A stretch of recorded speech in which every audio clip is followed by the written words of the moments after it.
Bon,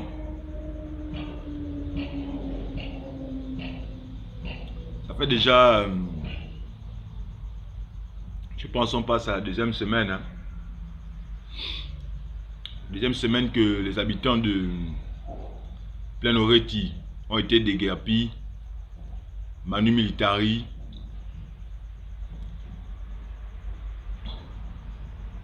par le ministre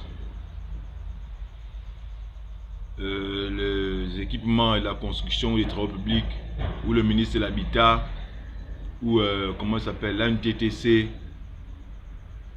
et j'en passe. Mon message, c'est le message non seulement d'abord à l'État et les populations. Vous savez, le Gabon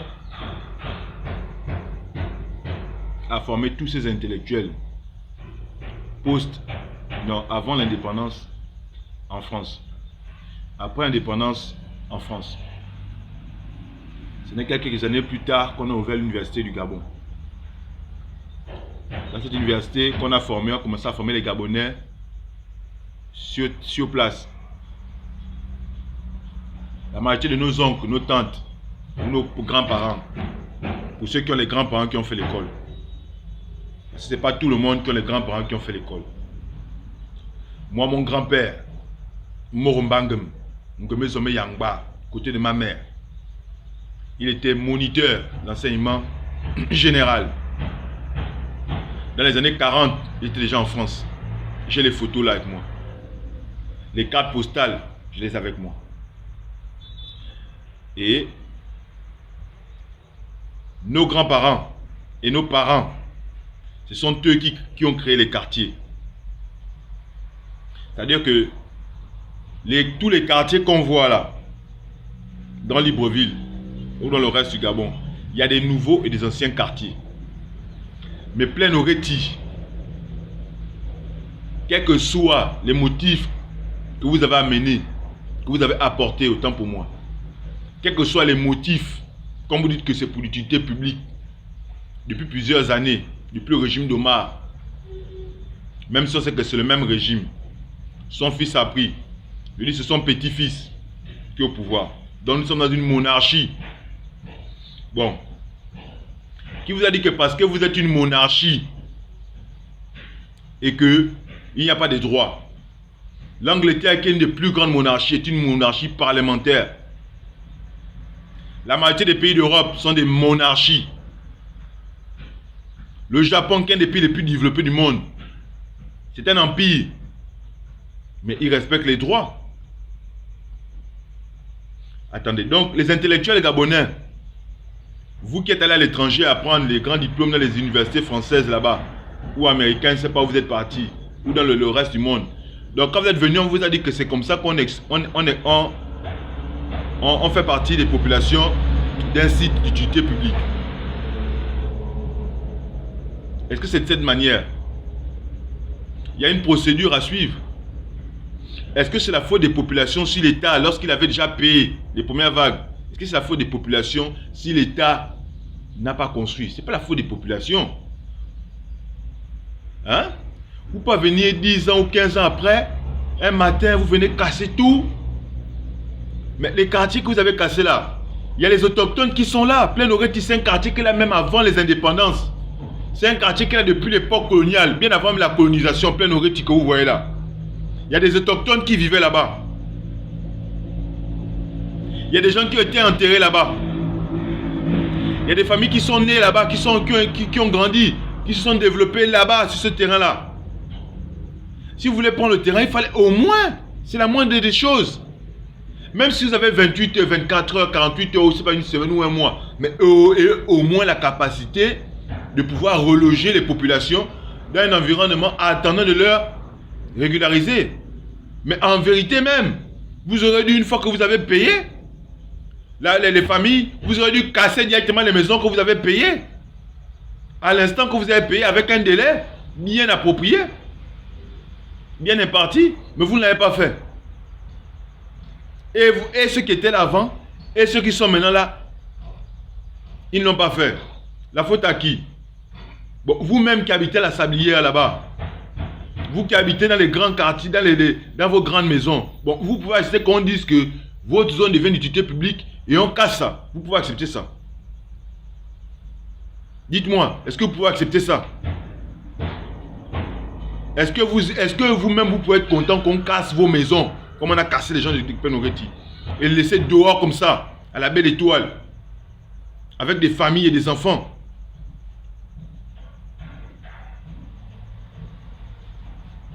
Et la population dans tout ça, vous-même la population gabonaise, on remarque que depuis que votre président est arrivé au pouvoir, vous êtes maintenant devenu, on ne sait pas. Je ne sais pas si on vous a donné, l'argent, vous tous, ou si ceux qui gèrent le gouvernement partagent les revenus pétroliers avec vous, ou les revenus de leur micmac qu'ils font avec les entreprises. On vous donne quelque chose dedans. Pour faire que depuis que les gens sont venus, les Gabonais qui étaient des militants, les Gabonais qui défendaient leurs droits, les syndicalistes,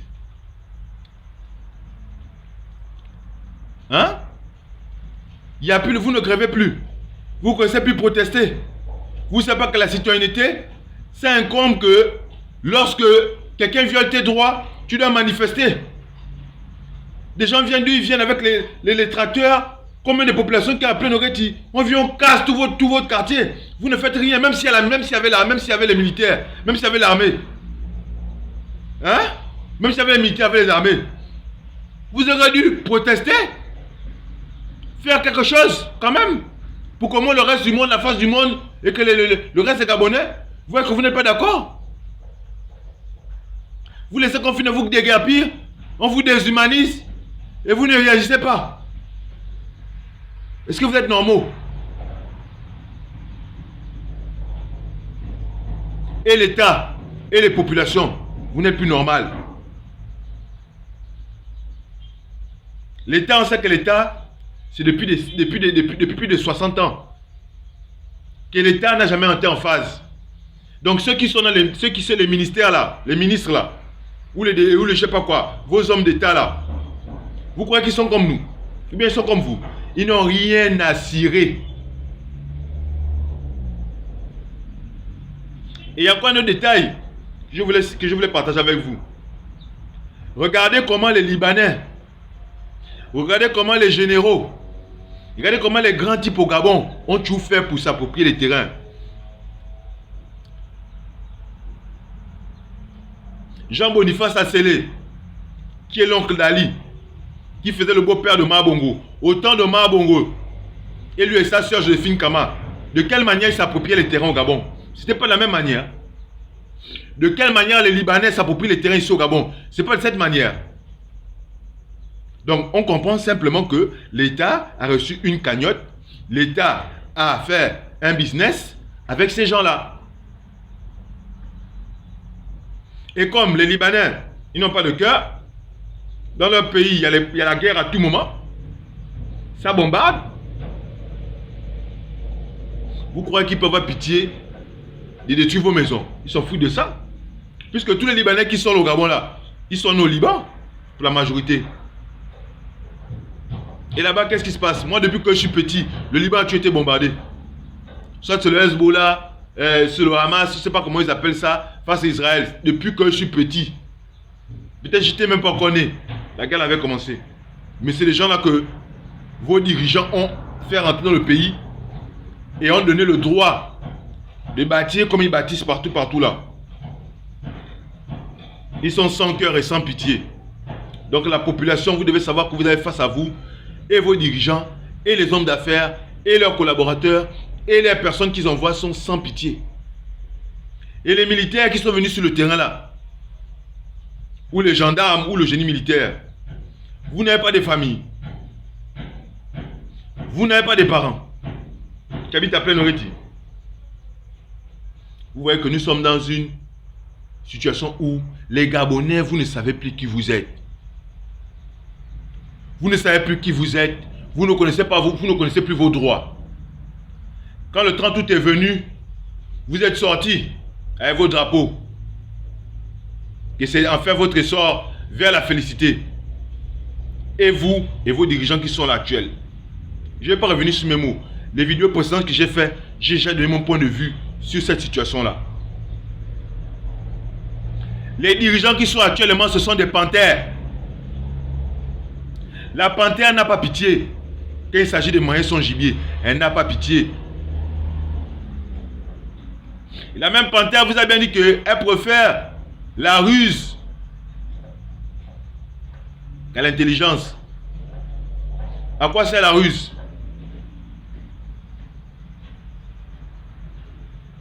Le droit constitutionnel, la constitution gabonaise. Je n'aime pas parler de votre constitution là parce que je l'ai déjà parcouru. Moi, je suis un constitutionnaliste. Je suis un universitaire de l'UEB. Je suis diplômé en droit. Dans votre constitution là, mais elle ne déclare même pas d'abord son attachement à la Déclaration universelle des droits de l'homme. C'est même pas mentionné. Il n'y a aucune constitution dans ce monde. Toutes les constitutions sont basées sur les constitutions d'Anderson. C'est Anderson qui sont les Anderson, c'est-à-dire les monarchies britanniques et les Français. Je pense quelques pays et les États-Unis. Je peux dire que ce sont les premiers États à rédiger des véritables constitutions. Et le Japon. Mais le droit de propriété, c'est le droit le plus absolu qui existe en matière juridique, en matière judiciaire. Le droit de la propriété est le plus absolu.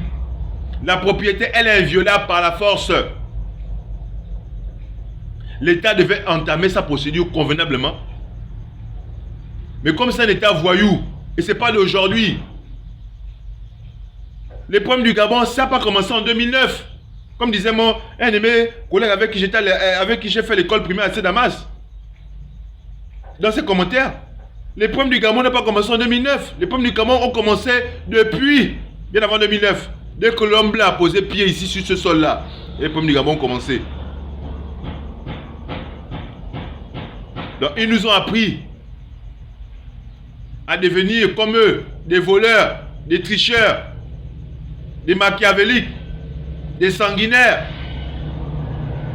des escrocs, des pilleurs, des violeurs, des droits humains. Et en Afrique, dans le monde, il n'y a pas un peuple où la colonisation a réussi comme au Gabon. C'est pourquoi on vous demande de vous révolutionner. On vous demande de faire la révolution au Gabon. Faites la révolution, faisons la révolution. Chassons les dirigeants corrompus de nos États. Installons des vrais patriotes, des vrais nationalistes, des personnes qui ont l'amour du peuple. Hein? Vous ne chantez plus d'aller d'aller au sens. Vous ne chantez plus ça. Hein? Au dialogue national exclusif ou inclusif, vous êtes parti. C'est pas vous qui avez commencé à tapoter partout? Hein? Jusqu'à insulter les personnes qui vous disaient que attention au choix que vous voulez faire. Le système Bongo n'a jamais gagné les élections au Gabon. Ils ont toujours tout truqué pour garder le pouvoir.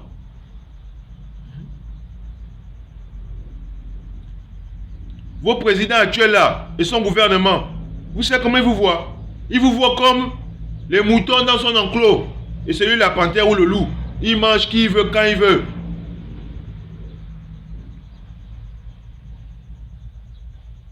Il y a tellement de choses qui se disent depuis qu'il y a des guerpissements là. D'autres viennent parler le gros français, d'autres passent à la télé, d'autres dans les réseaux sociaux, chacun vient de sa version, d'autres donnent des commentaires où ils disent qu'il fallait que l'État occupe le terrain là comme il a récupéré ça. Parce qu'on a dédommagé les gens 2 ou 3, 4 fois. Mais si vous avez dédommagé les gens, sortez les papiers, sortez les preuves. Et quelqu'un qui a dédommagé sérieusement, est-ce qu'il a besoin de venir casser Manu Militari? Non. Il prend son temps. Vous avez même pris un mois. Vous êtes pressé de faire quoi? Les immeubles que vous allez construire là, qui va habiter dedans? Ça va nourrir qui? La route que vous allez construire là, c'est pour ceux qui ont les voitures ou ceux qui n'ont pas les voitures? C'est pour vous-même qui avez les voitures? Boulevard de la transition. Quand vous voulez que dans la tête des Gabonais, jusqu'à ce que le Gabon va disparaître, on doit toujours garder dans la tête qu'on était en transition. C'est la première fois que le Gabon était en transition. En 2009, le Gabon était en transition à la mort de Bongo, quand Francis Ngongombe a pris le pouvoir. C'est une transition. Pourquoi que la transition s'est passée? C'est fait forcément quand il y a eu un coup d'État ou un coup de libération, comme vous appelez bien, un coup de passe-passe, un jeu de passe-passe entre les dirigeants. Non. On parle de transition dans la République chaque fois qu'il y a inconstitutionnalité. Donc chaque fois qu'il y a un mécanisme qui amène des individus ou un gouvernement au pouvoir sans de façon illégale, on appelle ça une transition. Ce qui suit après le coup d'État ou je ne sais pas quoi, la manœuvre étatique pour changer de dirigeant, il y a une transition. Ce n'est pas une nouvelle transition. Et même votre transition n'est pas encore finie parce que même là, vous n'êtes pas encore bâti. Ce n'est pas la République qui est là. Ce n'est pas une République. Dans une République, le pouvoir est pour le peuple et par le peuple. Le pouvoir, ce n'est pas le président qui l'exerce. Le président reçoit le mandat du peuple. Donc ça veut dire que le président doit toujours être en harmonie avec le peuple. Mais votre président actuel et le peuple, vous n'êtes pas en harmonie. Ça veut dire que vous n'êtes pas en république. Vous êtes une dictature monarchique, républicaine, maquillée, déguisée. Là où on achète tout le monde avec de l'argent. Le ministre de l'Habitat, il va dire quoi? Il ne peut qu'exécuter parce que c'est que dans cette affaire, il est aussi le gars. Et on apprend que c'était l'ancien ministre au temps d'Ali. Comme tous les autres dirigeants là. Qui sont là, les gens qui sont là depuis même Bongo, sont encore le pouvoir. Ils jiguent.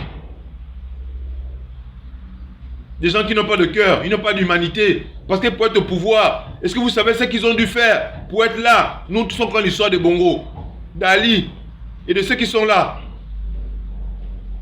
Il suffit d'aller suivre seulement les réseaux sociaux depuis l'époque, depuis 2015-2016 que toutes les vérités du Gabon sont sorties.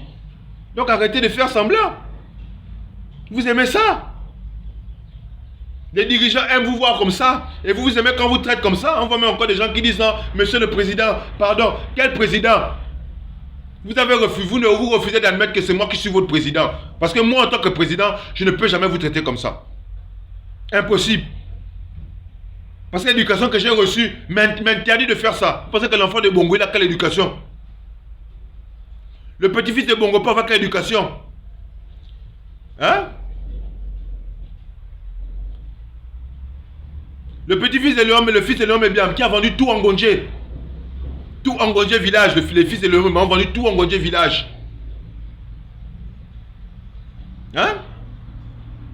Combien de membres de nos familles au Gabon ont vendu les terrains aux étrangers? Hein? Tout un patrimoine. Combien de personnes étaient expropriées au Gabon de cette manière devant nous tous? On pensait que ça n'arrive qu'aux autres. Et toutes les personnes qui sont contentes là, sachez que ça arrive aussi dans vos quartiers. Donc si vous ne signez pas avec l'État, ils vont tout casser. Et c'est les Libanais, c'est les métis, les Turcs, les métis qui seront dans les immeubles avec les verres. Ils seront là dans les immeubles en verre pendant que vous serez, on va vous ramener dans les arrières-forêts. Et même dans la forêt, vous n'êtes même pas en sécurité parce qu'ils peuvent toujours venir là-bas pour dire que oh non, ils vont venir faire telle chose. Donc finalement, on n'a plus le droit d'avoir une maison au Gabon, on n'a plus le droit d'avoir un terrain. Oh, tout le terrain appartient à l'État. Oui, c'est vrai, comme vous dites. Mais c'est une loi. Les lois, on les change. Il y a des pays il y a des pays en Afrique ou en Europe où la terre n'appartient pas à l'État.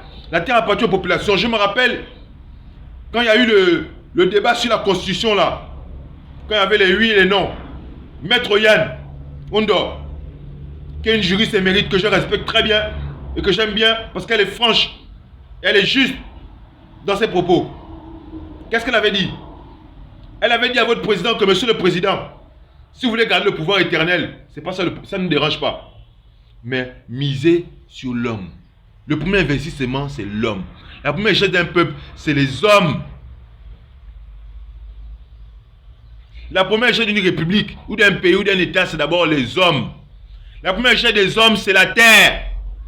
Mais si vous déposez les gens de leur terre, qu'est-ce que ça donne?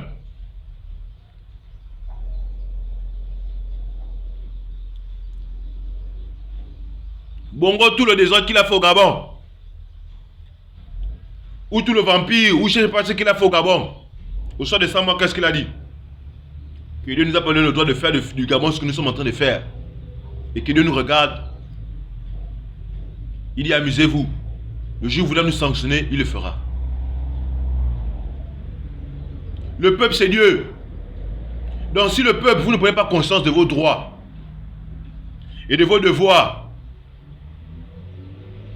si vous ne prenez pas conscience que le président de la République, ce n'est que une personne mandatée par vous-même, et que s'il ne suit pas le mandat, il viole les lois du peuple, vous devez faire valoir vos droits.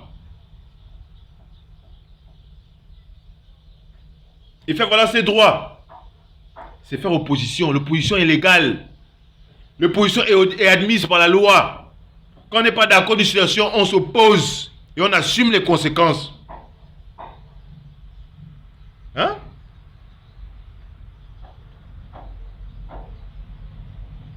Donc celui qui était dans les tracteurs là, il n'y a pas quelqu'un qui pouvait aller l'attraper, monter sur le tracteur là et le mettre en état de nuit, le mettre dehors. Hein? Quand vous voyez comment l'UEB pendant des années, depuis l'époque Bongo, depuis l'époque d'Ali, à l'UEB, nous quand on vient le droit, on fait quoi? On sort à la route, la gendarmerie vient laisser la casse. Vous avez fait quoi? Vous avez préféré, comme vous avez les téléphones filmés, vous croyez que c'est les téléphones qui vont vous délivrer? Vous pensez que moi je suis là, c'est avec le téléphone là que moi je vais délivrer mon pays? C'est pas avec le téléphone mon ami. Le téléphone, c'est seulement pour vous dire que, regardez bien mon visage, c'est moi le nouveau président du Gabon. Depuis 2009, c'est moi le président. Mais comme j'étais encore jeune, je venais à peine d'avoir mon bac, Nzambe voulait que j'apprenne d'abord. Il voulait que je sois strictement conseil, strictement vigilant à qui j'ai affaire. Je sais à qui j'ai affaire, moi je sais à qui j'ai affaire. Mais les Gabonais, vous ne savez pas à qui vous avez affaire. Si vous savez à qui vous avez affaire, vous devez contester ça. Et même là où vous êtes là, vous pouvez toujours continuer à contester.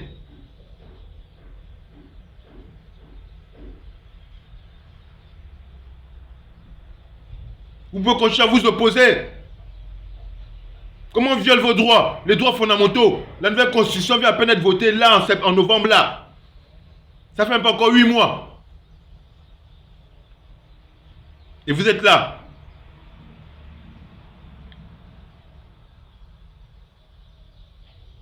Jusqu'à les détruire. L'État allait jusqu'à détruire la maison d'un patriarche, d'un baobab comme Majos. Il n'y a pas que Majos.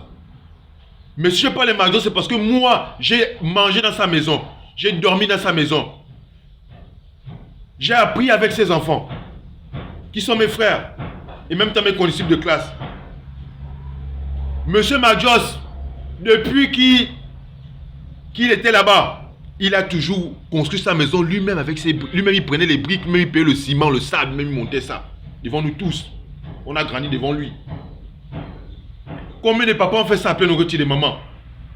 Vous croyez que vos dirigeants là qui voient les milliards, ils connaissent ce que ça fait? Que quand le salaire vient, ou bien que tu as peut-être une petite tontine, ou bien tu as peut-être une affaire qui a marché, tu enlèves l'argent, que tu peux te faire plaisir pour construire une bicoque ou une maison un peu comme la maman qui est passée dernièrement à la télé pour dire qu'elle a monté sa maison depuis la base jusqu'à la fondation à son âge. Elle a quelle force? C'est dans la jeunesse qu'on bâtit. Vous venez de détruire l'héritage des familles. Au nom de quoi? Du développement. Quel développement? En économie, le développement veut dire amélioration des conditions de vie d'une population. Quels sont les besoins primaires d'une population? Se loger. Vous avez une déloger les gens? Se nourrir. Ceux qui avaient des locataires, ceux qui avaient des boutiques ou des commerces, ils ne peuvent plus se nourrir. Se vêtir. Vous avez tout détruit. Beaucoup n'ont même pas pu emporter leurs choses.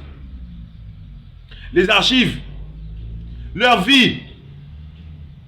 Mais vous, ça ne vous fait rien parce que depuis que vous êtes au Gabon, depuis que votre système gabonais existe, son but, c'est de détruire la population, c'est de vous détruire.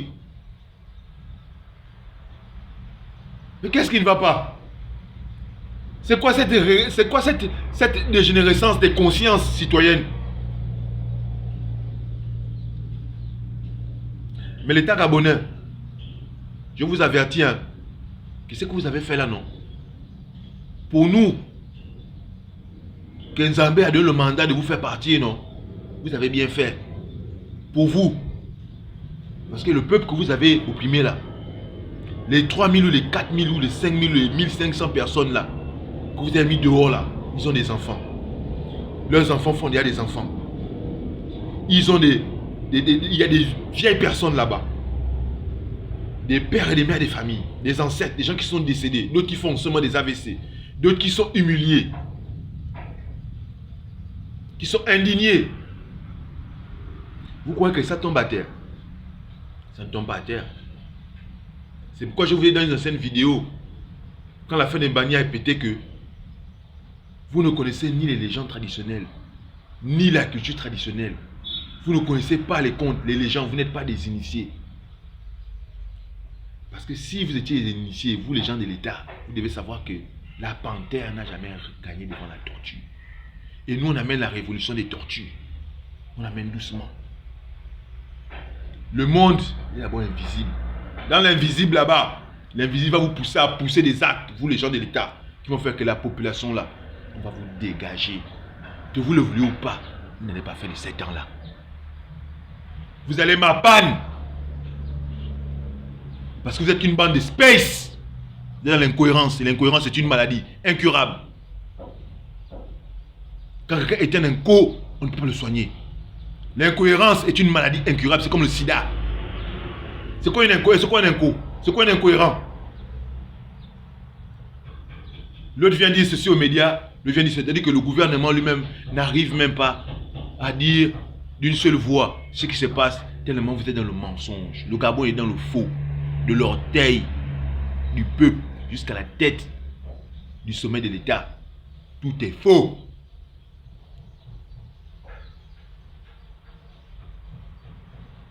Votre 5e République est avortée. Je vous l'annonce. Vous êtes dans un avortement. On va vous enterrer. Les gens que vous avez déguerpis là, leurs enfants et leurs petits-enfants, c'est eux qui vont vous enterrer. Quand les gens que vous avez déguerpis, c'est même les quartiers, vous n'êtes pas encore venus. Nous tous, on sait déjà ce qui nous attend. Donc prenons nos responsabilités. Ça a assez duré. Trop parler, c'est maladie. C'est moi, Mère Zoboyo.